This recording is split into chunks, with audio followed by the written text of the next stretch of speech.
नमस्कार दोस्तों, welcome to Sambhav education. This is Aryan Shukla. दोस्तों, आज की क्लास में हम जीके के 50 इंपॉर्टेंट क्वेश्चन डिस्कस करेंगे विद एक्स्ट्रा फैक्ट। सभी लोग क्लास को ध्यान से देखिएगा। जो एक्स्ट्रा फैक्ट आपको बताया जाए उनको भी ध्यान से सुनिए, क्योंकि परीक्षा में उनसे संबंधित क्वेश्चन पूछे जा सकते हैं। ये क्लास स्पेशल बीएड प्रवेश परीक्षा 2025 के लिए है। सभी लोग क्लास को ध्यान से देखिएगा। जो क्वेश्चन आपको समझ नहीं आता उसे नोट डाउन कर सकते हो। चलिए शुरू करते हैं आज की क्लास। इसका आंसर करिएगा क्वेश्चन नंबर फर्स्ट का। क्वेश्चन इस प्रकार से है, खजुराहो मंदिर किस वंश के शासकों ने बनवाए थे? क्या पूछा गया? जो खजुराहो मंदिर है ये किस वंश के शासकों ने बनवाए थे? अब देखिए क्वेश्चन और पूछा जाता है ये है कहाँ पर। अगर पूछ लें खजुराहो मंदिर कहाँ पर है तो आप लोग याद रखिएगा मध्य प्रदेश में है। कहाँ पर है? मध्य प्रदेश में है। किस वंश के शासकों ने बनवाए थे? तो बी करेक्ट आंसर होगा, चंदेल वंश के शासकों ने। यस, ऑप्शन नंबर 20 का राइट आंसर है। बहुत अच्छे।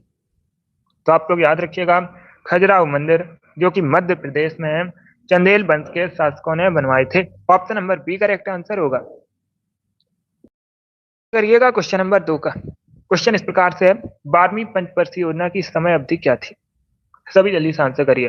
अब देखिएगा एक तो क्वेश्चन आपसे पूछा जाएगा अंतिम पंचवर्षीय योजना कौन सी है, तो आप लोग याद रखिएगा जो 12वीं पंचवर्षीय योजना है ये अंतिम पंचवर्षीय योजना थी। इंपॉर्टेंट क्वेश्चन है, सभी लोग इसे याद रखिएगा। इसका right answer option number C होगा। 2012 में शुरू हुई। कब शुरू हुई थी? 2012 में शुरू हुई थी और 2017 तक चली थी। तो इसका राइट आंसर क्या होगा? Option number C correct answer है। क्वेश्चन नंबर 2 का option number C correct answer होगा। अगला क्वेश्चन देखते हैं। इसका आंसर करिए। आपको बताना है सालार जंग संग्रहालय कहाँ पर स्थित है? सभी जल्दी से आंसर करिए। जिसने अभी लाइव सेशन को लाइक नहीं किया है लाइक कीजिए, शेयर कीजिएगा। चैनल को सब्सक्राइब कीजिए, वाल आइकन को प्रेस कीजिएगा ताकि सभी नोटिफिकेशन आप तक पहुंच सकें। सालार जंग म्यूजियम आपको बताना है कहाँ पर स्थित है। पटना, हैदराबाद, लखनऊ या फिर मुंबई में? तो सभी जल्दी से आंसर करिए। इसका right answer option number B होगा, हैदराबाद में। यस, बी करेक्ट आंसर है। क्वेश्चन नंबर 3 का option number B correct answer होगा। ये प्रीवियस ईयर क्वेश्चन है, परीक्षा में पूछा जा चुका है। इसका आंसर करिएगा। क्वेश्चन नंबर 4 का प्रश्न इस प्रकार से है, प्राग ऐतिहासिक काल से पहले के युग को क्या कहते हैं? सभी इसका आंसर करिएगा। क्वेश्चन नंबर 4 के लिए आंसर करिए। प्राग ऐतिहासिक काल के पहले के युग को क्या कहा जाता है? इसका राइट आंसर क्या होगा दोस्तों? कैसे होगी? अगर कोई क्वेश्चन आपको नहीं आता है उसे नोट डाउन कर सकते हो, बिकॉज ये सभी इंपॉर्टेंट क्वेश्चन है। इसी प्रकार के क्वेश्चन परीक्षा में पूछे जाते हैं। इसका right answer option number D होगा, पूरा पाषाण काल। क्वेश्चन नंबर 4 का डी करेक्ट आंसर होगा। प्राग ऐतिहासिक काल के पहले के युग को पूरा पाषाण काल कहा जाता है। तो option number D correct answer होगा। इसका आंसर करिएगा क्वेश्चन नंबर 5 का। मॉडर्न हिस्ट्री से संबंधित क्वेश्चन है। प्रश्न को पढ़िए, पहले समझिएगा, उसके बाद ही आंसर करिए। अंग्रेज पुलिस अफसर कैप्टन सैंडर्स किसके द्वारा गोली से मारा गया था? क्या करेक्ट आंसर होगा क्वेश्चन नंबर 4 का? सभी आंसर करिएगा। बहुत अच्छे। तो सभी जल्दी से आंसर करिए, बताइए इसका राइट आंसर क्या होगा। कैप्टन सैंडर्स किसके द्वारा मारा गया था?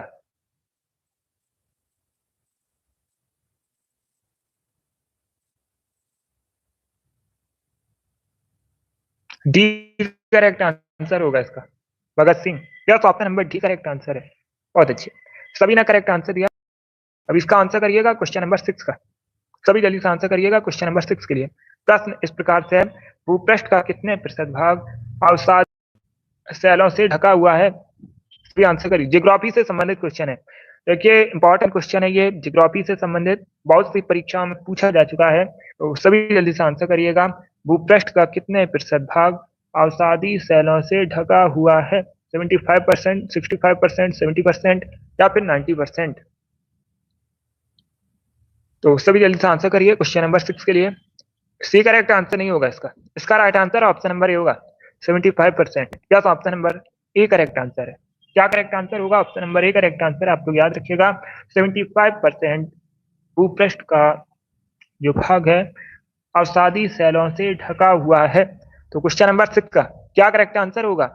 Option number A correct answer होगा इसका, 75%।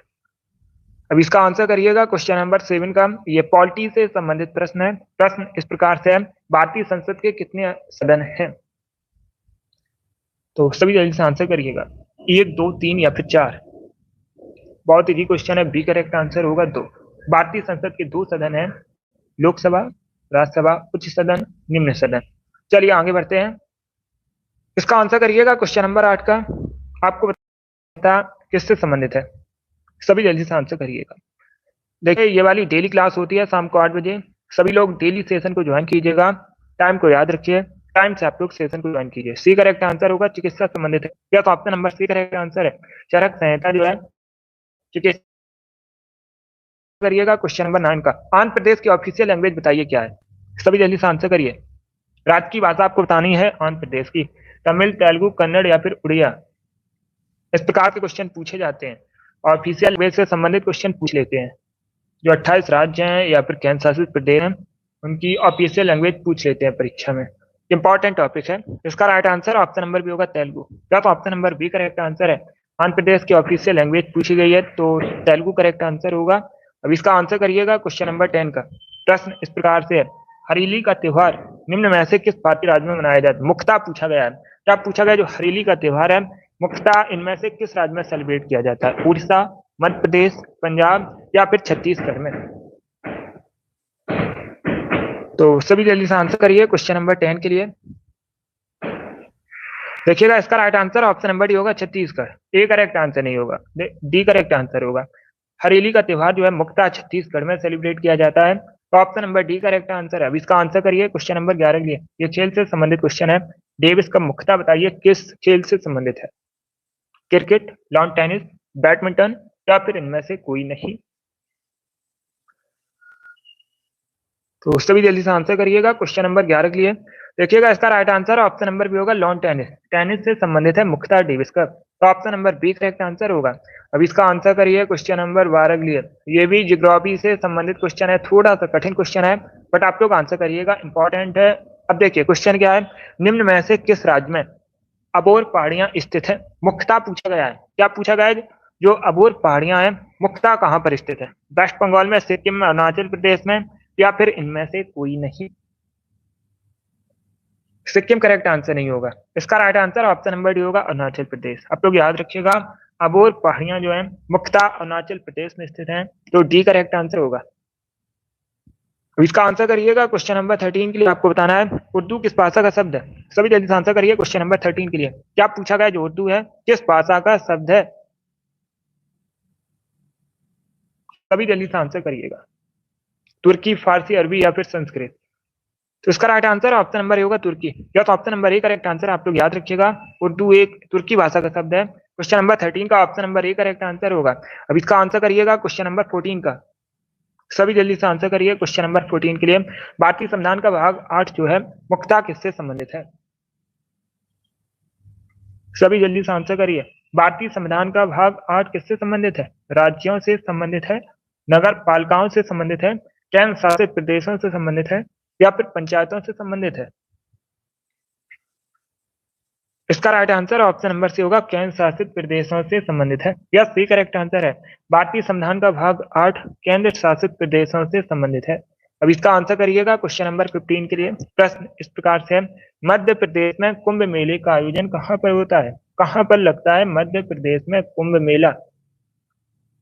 तो सभी जल्दी से आंसर करिएगा। 2025 में जो कुंभ मेले का आयोजन है ये प्रयागराज में हुआ था, उत्तर प्रदेश के। इसका आंसर करिए क्वेश्चन नंबर 15 के लिए। देखिए right answer option number D होगा उज्जैन में। डी करेक्ट आंसर होगा। कुंभ मेले का जो आयोजन है मध्य प्रदेश में उज्जैन में होता है, तो डी करेक्ट आंसर होगा। बाकी उज्जैन के बारे में मैंने आपको कई बार बताया, मध्य प्रदेश का शहर है, किस नदी किनारे बसा है? क्षिप्रा नदी पर बसा है, आप लोग याद रखिएगा। और एक क्वेश्चन पूछ लेते हैं, महाकालेश्वर मंदिर कहाँ पर है? तो ये भी उज्जैन में स्थित है। अब इसका आंसर करिए क्वेश्चन नंबर 16 के लिए। नेपाल के साथ सबसे ज्यादा सीमा साझा करने वाला भारतीय राज्य कौन सा है? अच्छा क्वेश्चन है, ज्योग्राफी संबंधित क्वेश्चन है, तो सभी जल्दी से आंसर करिए। बताइए राइट आंसर क्या होगा। नेपाल के साथ सबसे अधिक कौन सा भारतीय राज्य बॉर्डर शेयर करता है? सिक्किम, उत्तर प्रदेश, वेस्ट बंगाल या फिर उत्तराखंड? तो सभी जल्दी से बताइएगा इनमें से कौन सा भारतीय राज्य सबसे अधिक नेपाल के साथ बॉर्डर शेयर करता है? इसका right answer option number B होगा उत्तर प्रदेश। क्या करेक्ट आंसर होगा? बी करेक्ट आंसर होगा। आप लोग याद रखिएगा नेपाल के साथ सबसे अधिक बॉर्डर शेयर जो है उत्तर प्रदेश करता है। तो बी करेक्ट आंसर होगा इसका। यस, यूपी करेक्ट आंसर है। अब इसका आंसर करिएगा क्वेश्चन नंबर 17 के लिए। फोर्ट विलियम कॉलेज आपको बताना है इनमें से कहां पर स्थित है? आगरा, दिल्ली, कोलकाता या फिर मुंबई? सभी जल्दी से आंसर दीजिएगा क्वेश्चन नंबर 17 के लिए। देखिएगा इसका right answer option number C होगा कोलकाता। वेस्ट बंगाल की राजधानी आप लोग जानते भी होंगे, हुगली नदी किनारे बसा, ये भी आप लोग जानते होंगे, ये पूछ लेते हैं प्रश्न परीक्षा में। अब इसका आंसर करिए क्वेश्चन नंबर 18 के लिए। फिनिक्स बस्ती की स्थापना किसने की थी? संस्थापक पूछे गए हैं। फिनिक्स बस्ती के संस्थापक इनमें से कौन थे? Mahatma Gandhi, B are Ambedkar, Rabindranath Tagore, Swami Vivekananda? तो इसका right answer option number A होगा महात्मा गांधी। क्वेश्चन नंबर 18 का option number A correct answer है। अब इसका आंसर करिए क्वेश्चन नंबर 19 के लिए। पॉलिटी से संबंधित क्वेश्चन है, फंडामेंटल राइट से संबंधित क्वेश्चन है। क्वेश्चन इस प्रकार से है, भारतीय संविधान के किन अनुच्छेदों में शोषण के विरुद्ध अधिकार वर्णित है? क्या पूछा गया है? भारतीय संविधान के किस अनुच्छेद में शोषण के विरुद्ध अधिकार वर्णित है? पहली बात तो आप लोग याद रखिएगा, अगर परीक्षा में पूछ लें शोषण के विरुद्ध अधिकार किस प्रकार का अधिकार है, तो आप लोग याद रखिएगा ये एक फंडामेंटल राइट है। अनुच्छेद 23-24 वर्णित है, सी करेक्ट आंसर होगा। अनुच्छेद 23-24 में वर्णित है। क्वेश्चन नंबर 19 का option number C correct answer है। अब इसका आंसर करिएगा क्वेश्चन नंबर 20 के लिए। मुगल शासक अकबर का मकबरा आपको बताना है कहां पर स्थित है? अजमेर, जौनपुर, सिकंदरा या फिर औरंगाबाद? इसका right answer option number C होगा सिकंदरा में, सी करेक्ट आंसर होगा। सिकंदरा कहां पर है? उत्तर प्रदेश में, आगरा के पास। आप लोग याद रखिएगा, आगरा के पास है सिकंदरा, और सिकंदरा में अकबर का मकबरा स्थित है। तो क्वेश्चन नंबर 20 का option number C correct answer होगा। इसका right answer option number C होगा। 21 के लिए आंसर करिएगा। आपको बताना है विश्व में सबसे लंबी पर्वत श्रेणी कौन सी है? ये अच्छा क्वेश्चन है, इंपॉर्टेंट क्वेश्चन है, इस प्रकार के क्वेश्चन पूछ लेते हैं परीक्षा में, तो सभी जल्दी से बताइएगा। विश्व में सबसे लंबी पर्वत श्रेणी कौन सी है? आल्प्स, रॉकीज, एंडीज या फिर हिमालय? इसका right answer option number C होगा एंडीज। आंसर है, विश्व की सबसे लंबी पर्वत श्रेणी पूछी गई है, तो एंडीज करेक्ट आंसर होगा। अब दूसरा क्वेश्चन इसी संबंध पूछेंगे। प्रश्न आपसे इस प्रकार से पूछ सकते हैं, एंडीज पर्वत श्रेणी जो है किस महाद्वीप के अंतर्गत आती है या फिर किस महाद्वीप में है? आप याद रखिएगा साउथ अमेरिका, सभी लोग याद रखिएगा। कहां पर है? वहीं पर है श्रेणी है। इसका राइट आंसर क्या होगा? Option number C correct answer है। आपको मुख्यालय बताना है। ये क्वेश्चन मैंने आपको पहले भी एक बार, इसका right answer option number NABARD कहां पर है? मुंबई में है। और बीसीसीआई एक बार मैंने बताया भी मुंबई में स्थित है। और अगर पूछ ले मुख्यालय कहां पर है, एसबीआई का मुख्यालय भी मुंबई में स्थित है। आरबीआई जैसे बैंकों का बैंक कहते हैं, रिजर्व बैंक इंडिया, आरबीआई का मुख्यालय कहां पर है? मुंबई में स्थित है। तो क्वेश्चन नंबर 22 का option number C correct answer. अब इसका आंसर करिए क्वेश्चन नंबर 23 के लिए। मॉडर्न हिस्ट्री से संबंधित क्वेश्चन है, बक्सर युद्ध कब हुआ था? तो सब जल्दी से आंसर करिए क्वेश्चन नंबर 23 के लिए। क्या पूछा गया? बक्सर का युद्ध कब हुआ था? इसका राइट आंसर 1764 में, या सी करेक्ट आंसर है। 1764 में हुआ था बक्सर का युद्ध। क्वेश्चन नंबर 23 का option number C correct answer होगा। अब इसका आंसर करिएगा क्वेश्चन नंबर 24 आपको बताना है, यूरिन में किस प्रकार का एसिड पाया जाता है? सभी जल्दी से आंसर करिएगा। Acetic acid, citric acid, boric acid या फिर यूरिक एसिड? तो बायोलॉजी से संबंधित क्वेश्चन है, जीके में पूछा जाता है। सभी जल्दी से आंसर करिए, बताइए इसका राइट आंसर क्या होगा। ऑप्शंस को पढ़ लीजिएगा, उसके बाद ही आंसर करिए। यस, इसका right answer option number D होगा, यूरिक एसिड पाया जाता है, डी करेक्ट आंसर है। अब इसका आंसर करिए क्वेश्चन नंबर 25 के लिए। ज्योग्राफी से संबंधित क्वेश्चन है। प्रश्न इस प्रकार से है, तीस्ता तथा दिहंग नदियों के बीच स्थित हिमालय का हिस्सा क्या कहते हैं उसको? किस हिमालय के रूप में जाना जाता है? असम, कुमाऊं, पंजाब, फिर ऑप्शन नंबर डी है कश्मीर तथा हिमाचल। तो सभी जल्दी से आंसर। इसका right answer option number A होगा Assam. Yes, option number A correct answer है। तीस्ता तथा दिहंग नदियों के बीच हिमालय का जो हिस्सा स्थित है उसे कहते हैं असम हिमालय। इसका right answer option number A होगा। अब इसका आंसर करिएगा क्वेश्चन नंबर 26 के लिए। आपको बताना है शिवराय पहाड़ियां इनमें से कहां पर स्थित है?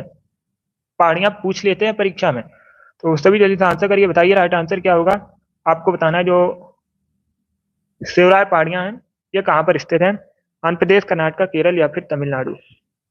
सभी जल्दी से आंसर दीजिए। देखिए तमिलनाडु करेक्ट आंसर होगा इसका। इसका राइट आंसर क्या होगा? Option number D correct answer है। मुक्ता पूछा गया है, क्या पूछा गया है? मुक्ता कहाँ पर स्थित है? शिवराज पहाड़ियां।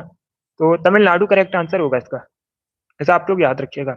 इसका आंसर करिए क्वेश्चन नंबर 27 के लिए। स्वच्छ भारत अभियान कब प्रारंभ हुआ था?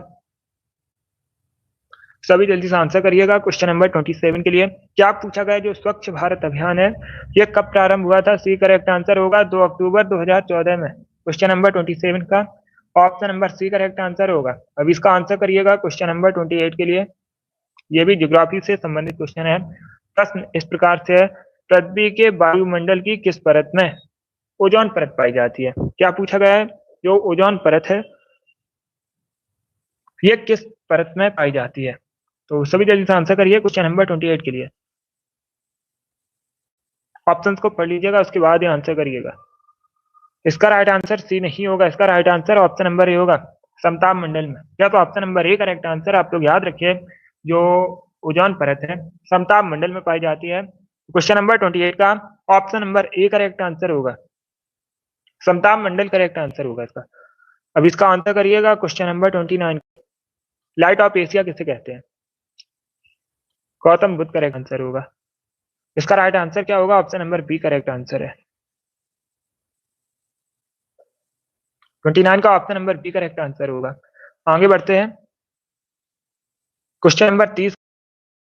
खेल अब आपको बताना है। चाइना भारत का पड़ोसी देश है, आप लोग जानते भी होंगे, जो कि एशिया महाद्वीप के अंतर्गत आता है। क्षेत्रफल की दृष्टि से एशिया महाद्वीप का सबसे बड़ा देश है। जनसंख्या की दृष्टि पर दूसरे स्थान पर है। जनसंख्या की दृष्टि से एशिया महाद्वीप का सबसे बड़ा देश है भारत, और ये विश्व में भी पहला स्थान है। और दूसरे स्थान पर है चाइना। चाइना भारत का पड़ोसी देश है, कई बार मैंने आपको बताया भी है। और राजधानी अगर पूछ लें तो आप लोग याद रखिएगा बीजिंग चाइना कैपिटल है। एंड प्रेसिडेंट अगर पूछ लें कौन है वर्तमान में चाइना के, तो आप लोग याद रखिएगा सी जिनपिंग।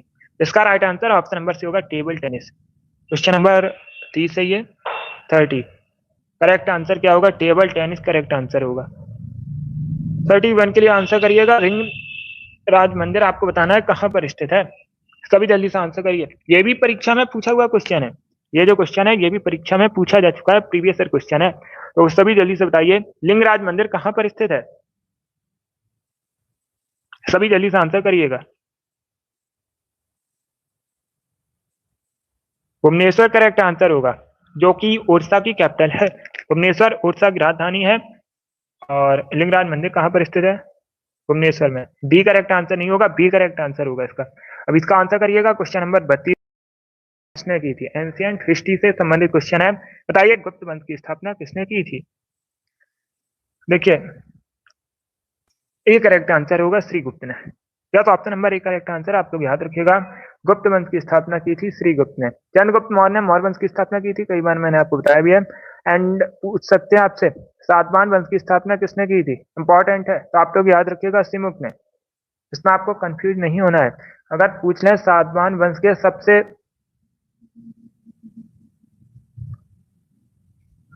महान शासक कौन थे, तो आप लोग याद रखिएगा गौतमी पुत्र सातकर्णी। सभी लोग याद रखिएगा, सबसे महान शासक पूछे जाएं तो आप लोग याद रखिएगा गौतमी पुत्र सातकर्णी थे। और अगर पूछ ले स्थापना किसने की थी, तो आप लोग याद रखिएगा सिमुक। इसमें आपको कंफ्यूज नहीं होना है। बाकी श्रीगुप्त ने गुप्त वंश की स्थापना की थी, अभी मैंने आपको बताया है। और चंद्रगुप्त मौर्य ने मौर्य वंश की स्थापना की थी। तो इसका राइट आंसर ऑप्शन नंबर होगा। अब इसका आंसर करिएगा क्वेश्चन नंबर 33 के लिए। भारतीय संविधान में जो संपत्ति सूची है किस देश के संविधान से ली गई है? इसका राइट आंसर क्या होगा? टोटल 10 देशों के संविधान से भारतीय संविधान में कुछ ना कुछ लिया गया है। तो इसका राइट आंसर क्या होगा? इसका right answer option number D होगा, ऑस्ट्रेलिया। क्वेश्चन नंबर 33 का डी करेक्ट आंसर होगा। जो संपत्ति सूची है भारतीय संविधान में ऑस्ट्रेलिया देश के संविधान से ली गई। अब इसका आंसर करिएगा क्वेश्चन नंबर 34 के लिए। लेखक पूछे गए हैं, लेखक से संबंधित पूछ लेते हैं क्वेश्चन परीक्षा में। ये इंपॉर्टेंट टॉपिक है। आ हिंदू व्यू ऑफ लाइफ पुस्तक किसके द्वारा लिखी गई है? सुभाष चंद्र बोस, डॉक्टर राजेंद्र प्रसाद, डॉक्टर सर्वपल्ली राधाकृष्णन या फिर पंडित जवाहरलाल नेहरू। सभी जल्दी से आंसर करिए। क्वेश्चन नंबर 34 है ये। इसका राइट आंसर ऑप्शन नंबर से होगा, डॉक्टर सर्वपल्ली राधाकृष्णन। भारत के पहले उपराष्ट्रपति हैं। आप लोग याद रखिएगा भारत के पहले वाइस प्रेसिडेंट हैं। सभी लोग याद रखिएगा। और ये आगे चलकर भारत के दूसरे राष्ट्रपति बने थे। इंपॉर्टेंट पूछा जाता है। भारत के दूसरे राष्ट्रपति कौन थे? तो आप लोग याद रखिएगा डॉक्टर सर्वपल्ली राधाकृष्णन। इसका right answer option number C होगा। A Hindu view of life पुस्तक डॉक्टर सर्वपल्ली राधाकृष्णन ने लिखी है। इसका आंसर करिए क्वेश्चन नंबर 35 के लिए। आपको बताना है निम्न में से कौन धातु नहीं है। क्या पूछा गया इनमें से कौन धातु नहीं है? तो फास्फोरस करेक्ट आंसर होगा, धातु है ये। फास्फोरस क्या है? धातु है। बाकी पारा, जस्ता, टंगस्टन ये सभी धातु है। पारा एकमात्र धातु है जो द्रव अवस्था में पाई जाती है। इसी प्रकार से क्वेश्चन पूछ लेते हैं, एकमात्र धातु कौन सी है जो द्रव अवस्था में पाई जाती है? तो आप लोग याद रखिएगा पारा। मकई। अब इसका आपको बताना है गंगोत्री राष्ट्रीय उद्यान कहाँ पर है? स्टेट पूछा गया है। क्या पूछा गया है? किस राज्य में स्थित है गंगोत्री राष्ट्रीय उद्यान? तो उत्तराखंड करेक्ट आंसर होगा। क्वेश्चन नंबर 36 का option number B correct answer होगा, उत्तराखंड में स्थित है। 37 के लिए आंसर करिएगा, इनमें से किस विटामिन की कमी से बच्चों में रिकेट्स की बीमारी होती है? रिकेट्स नामक रोग किस विटामिन की कमी से होता है? Vitamin A, vitamin B, vitamin C या फिर विटामिन डी? इसका right answer option number D होगा, vitamin D. Yes, D correct answer है। आप लोग याद रखिएगा रिकेट्स नामक बीमारी जो है, रिकेट्स नामक रोग जो है विटामिन डी की कमी से होता है। तो option number D correct answer होगा। सूर्य की रोशनी से हमारे शरीर में विटामिन डी बनती है। इसका right answer option number D होगा। अब इसका आंसर करिएगा क्वेश्चन नंबर 38 के लिए। भारतीय मिसाइल टेक्नोलॉजी का, तो ये भी मैंने आपको कई बार एक्स्ट्रा क्लास में बताया भी है और ये प्रीवियस ईयर क्वेश्चन है। ये जो क्वेश्चन है परीक्षा में पूछा जा चुका है। APJ Abdul Kalam correct answer होगा, भारत के पूर्व राष्ट्रपति भी हैं। अब इसका आंसर करिए क्वेश्चन नंबर 39 के लिए। एक्सरे की खोज बताइए किसने की थी? सभी जल्दी। क्या पूछा गया? एक्सरे की खोज किसने की थी? डब्ल्यू के रॉन्टिजन करेक्ट आंसर होगा इसका। 39 का राइट आंसर क्या होगा? Option number C. अब इसका आंसर करिएगा क्वेश्चन नंबर 40 के लिए। दिलवाड़ा का जैन मंदिर आपको बताना है इनमें से कहां पर स्थित है? राजस्थान, केरला, वेस्ट बंगाल या फिर आंध्र प्रदेश? तो सभी जल्दी से आंसर करिए क्वेश्चन नंबर 40 के लिए। इसका right answer option number A होगा, राजस्थान के माउंट आबू में स्थित है दिलवाड़ा जैन मंदिर। अब इसका आंसर करिए क्वेश्चन नंबर 41 के लिए। यह भी ज्योग्राफी से संबंधित क्वेश्चन है। प्रश्न को समझिए, पहले क्वेश्चन को आप लोग समझिएगा, उसके बाद आंसर करिए। पश्चिमी घाट के उत्तरी भाग को किस नाम से जाना जाता है? जो भारत का पश्चिमी घाट है, भारत का क्या है? पश्चिमी घाट है, उसके उत्तरी भाग को किस नाम से जानते हैं? कोरोमंडल तट, मालाबार तट, कोंकण तट या फिर उत्तरी सरकार? इस प्रकार से ऑप्शन हैं। तो इसका right answer option number C होगा, कोंकण तट। क्या करेक्ट आंसर होगा? सी करेक्ट आंसर होगा। पश्चिमी घाट के जो उत्तरी भाग है इसको कोंकण तट के नाम से जानते हैं। सी करेक्ट आंसर होगा। 42 के लिए आंसर करिएगा। हजारीबाग राष्ट्रीय उद्यान आपको बताना है इनमें से कहां पर स्थित है? तो सभी जल्दी से आंसर करिए, बताइए राइट आंसर क्या होगा। हजारीबाग राष्ट्रीय उद्यान आपको बताना है इनमें से कहां पर स्थित है? ऑप्शंस को पढ़ लीजिएगा, उसके बाद ही आंसर करिए। जल्दबाजी में आंसर आप लोग मत दीजिएगा। इसका right answer option number C होगा, झारखंड में। सी करेक्ट आंसर होगा। जो हजारीबाग राष्ट्रीय उद्यान है ये झारखंड में स्थित है। क्वेश्चन नंबर 42 का option number C correct answer है।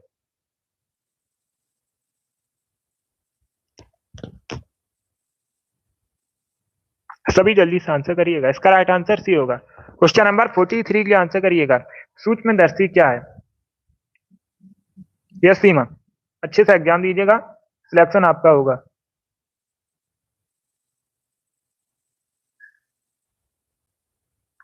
क्वेश्चन नंबर 43 के लिए आंसर करिए, सूक्ष्मदर्शी क्या है? इसका राइट आंसर क्या होगा?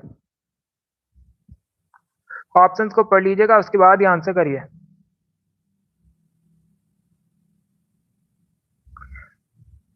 तो इसका right answer option number C होगा, वस्तु को बड़ा दिखाता है। सूक्ष्मदर्शी क्या है? वस्तु को बड़ा दिखाता है। क्वेश्चन नंबर 43 का option number C correct answer है। अब इसका आंसर करिए क्वेश्चन नंबर 44 के लिए।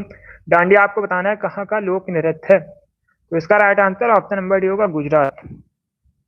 क्वेश्चन नंबर 44 का राइट आंसर क्या होगा? डी करेक्ट आंसर होगा। डांडिया मुख्यतः गुजरात से संबंधित है। इसका आंसर करिए क्वेश्चन नंबर 45 के लिए। उड़ने वाला स्तनधारी बताना आपको, तो बी करेक्ट आंसर होगा, चमगादड़। क्वेश्चन नंबर 45 का option number B correct answer है। अब इसका आंसर करिए क्वेश्चन नंबर 46 के लिए। शुष्क सेल क्या है? आपको बताना है किस प्रकार की सेल है? प्राथमिक, द्वितीयक, तृतीय या फिर इनमें से कोई नहीं। तो इसका right answer option number A होगा प्राथमिक सेल। क्वेश्चन नंबर 46 का right answer option number A होगा प्राथमिक सेल एक शुष्क सेल। 47 के लिए आंसर करिए, खगोलीय दूरी मापने की इकाई क्या है? सभी जल्दी से आंसर करिए। खगोलीय दूरी मापने की इकाई आपको बतानी है, तो प्रकाश वर्ष करेक्ट आंसर होगा। जो प्रकाश वर्ष है खगोलीय दूरी मापने की इकाई है। अब इसका आंसर करिए। क्वेश्चन नंबर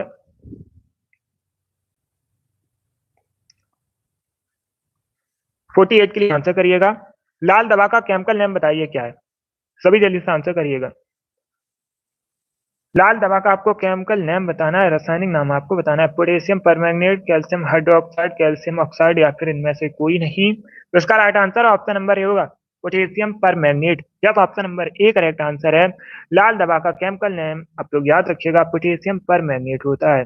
अब इसका आंसर करिए क्वेश्चन नंबर 49 के लिए। इनमें से कौन सा मतदान का सही अर्थ है? बोलने की आजादी, मतदान का अधिकार, किसी भी कष्ट से मुक्ति या फिर शिक्षा का अधिकार। तो इसका राइट आंसर क्या होगा? बी करेक्ट आंसर होगा, right to vote. Yes, option number B correct answer है, right to vote. Yes, B correct answer होगा। और वोट डालने की न्यूनतम आयु कई बार मैंने आपको बताई भी है, 18 वर्ष है। पहले 21 वर्ष थी, लेकिन अब घटाकर 18 वर्ष कर दी गई है। ये आज का लास्ट क्वेश्चन है, सभी जल्दी से आंसर करिएगा। क्वेश्चन नंबर 50 के लिए दिल्ली सल्तनत का अंतिम वंश बताइए कौन था? पहला कई बार मैंने आपको बताया गुलाम वंश, कुतुबुद्दीन ऐबक ने स्थापना की थी। और जो गुलाम वंश है ये दिल्ली सल्तनत का पहला वंश है। यहाँ पर क्या पूछा गया? अंतिम वंश पूछा गया है। तो इसका राइट आंसर क्या होगा? इसका right answer option number D होगा लोधी वंश। किसने स्थापना की थी? आप लोग याद रखिएगा, बहलोल लोधी ने। लोधी वंश की स्थापना किसने की थी? बहलोल लोधी ने। लोधी वंश का एक शासक था, आप लोग याद रखिएगा,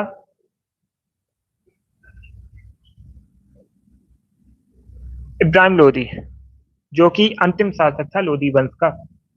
लोग याद रखिएगा, पूछ लेते हैं लोधी वंश का अंतिम शासक कौन था, तो आप लोग याद रखिएगा इब्राहिम लोधी। बहुत अच्छे दोस्तों, सभी ने करेक्ट आंसर दिया है। चलिए दोस्तों, आज की क्लास में हमने मॉडल पेपर डिस्कस किया जिसमें जीके के 50 क्वेश्चन थे। आई होप आप सभी को ये क्वेश्चन समझ आए होंगे। तो क्लास को लाइक कीजिए, शेयर कीजिएगा। यस, ये भी पूछा जाता है आगरा शहर की स्थापना किसने की थी, तो आप लोग याद रखिएगा सिकंदर लोधी ने। ये भी लोधी वंश का शासक था।